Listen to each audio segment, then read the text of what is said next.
Hello, you're very welcome to the Irish Independence League of Ireland preview video, joined today by Dan McDonnell to look ahead to another big Friday night. Now, earlier in the week, we all covered the European draws for the three Irish clubs involved in European qualification this year, but on Friday night, the attention switches back to the league, and Dan, I suppose the main talking point to start with is Shamrock Rovers, 9 points clear. They host Cork City, and they'll be hoping to maintain that lead.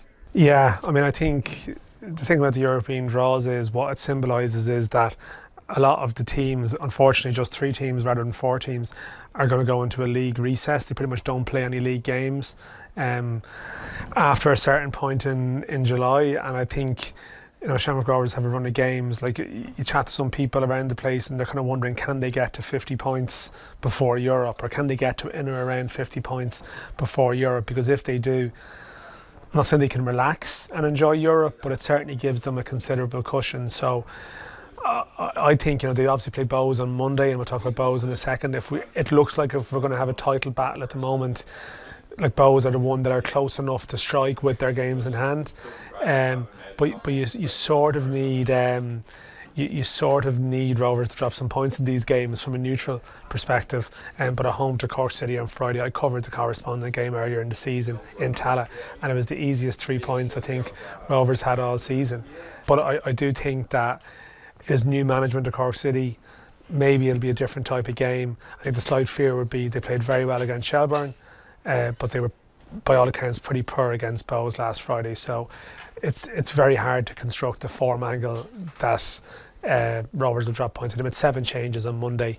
Yes, they went behind, but the bench they were able to bring on in the second half, it's very hard to see them dropping points in this game. You mentioned Bohs there coming into Friday night. Bohs sit 9 points behind Shamrock Rovers in second. They're on the road to Waterford. Of course, Anna Reynolds, former employers. I think if you probably talk to most Bohs fans before the start of the season, they obviously would have took second at this point in the season. But now, in the next couple of months, the attention will turn to just consolidating that European place, and hopefully for them a return to European football.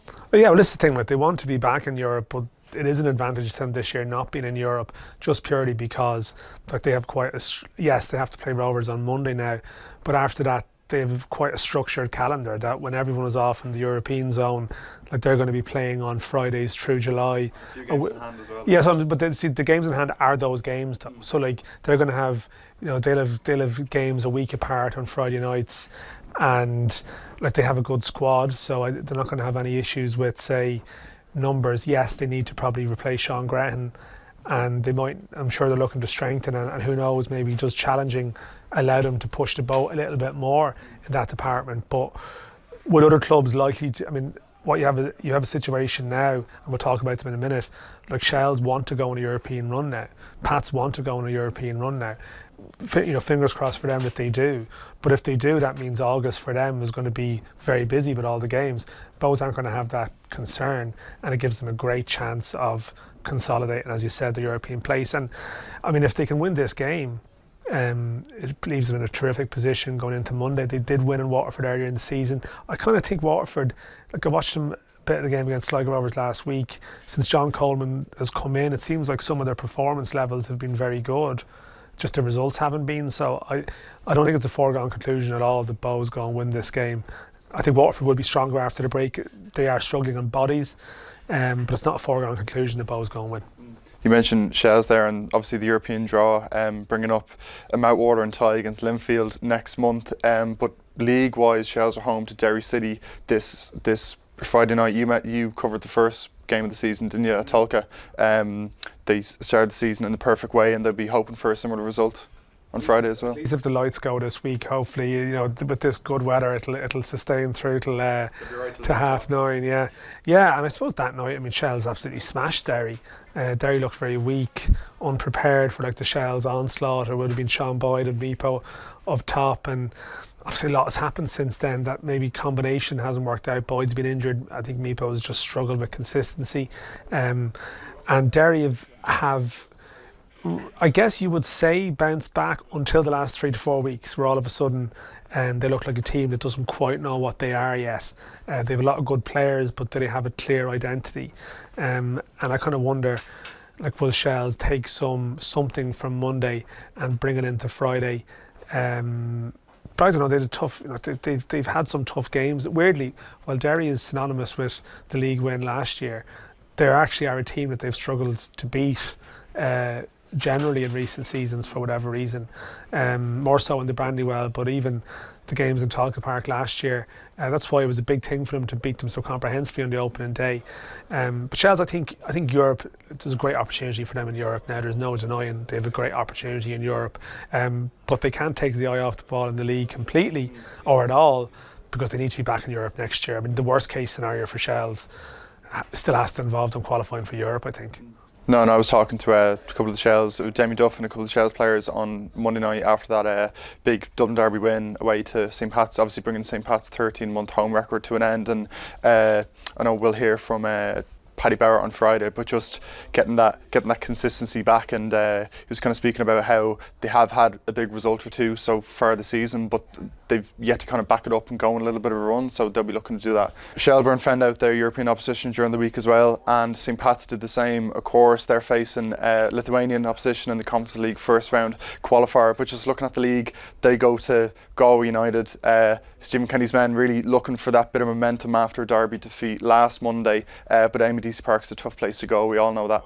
Yeah, no, they lost earlier in the season. I would have been at that game, and I suppose you look at it now and there's maybe some of the warning signs, that they were overrun a bit early in that game.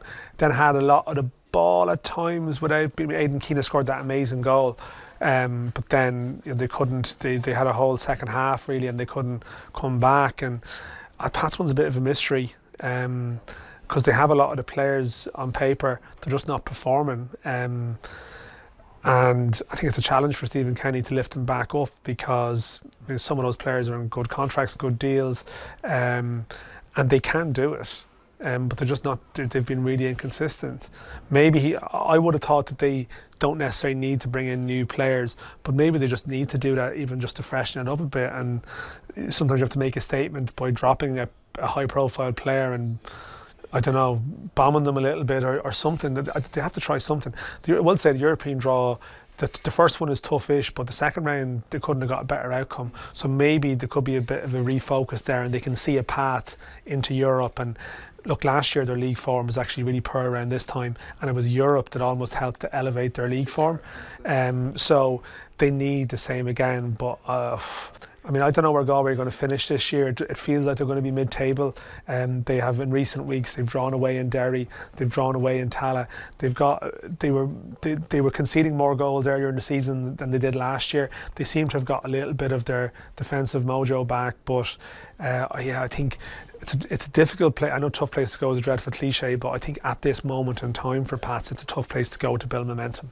Speaking of Europe, just the final game of Friday night, Drogheda hosting Sligo Rovers. I know you were up in Drogheda on Monday night. Speaking of Kevin Doherty, just hours after that news from Cass came through, an absolutely nightmare week for them. I suppose the mood around the ground and the implications for it as well. Yeah, this is like a sobering game, all right, because it's a home to Sligo Rovers, and it's an important game, but this is the time where they should be already looking ahead. They should be this week taking questions about, the fans at the game should be talking about, have you booked your flights, are you going to go? And it's just a real hollow feeling for them that almost, I'd imagine, the draws for other teams, there's a horrible sense of finality about it when you see that. So they have a good record. I mean, they did smash Sligo over 7-0 here last year, and they've been good in these games. I mean, Sligo Rovers had a big win last weekend, and that's huge for them. But I think for the Drogs, it's a real test of Kevin Doherty and his management and his staff. And obviously Monday it was very raw, but in some respects they didn't have too much time to think about. You go and play the game. Now they've had a week to digest it. I think it's harder to lift yourself for this game on Friday, and it'll be a real compliment to them if they can produce their normal level. Oh, for sure. Well, you're at Tolka on Friday night, I'm at Tala, and we'll have all the latest League of Ireland reaction here with the Irish Independent.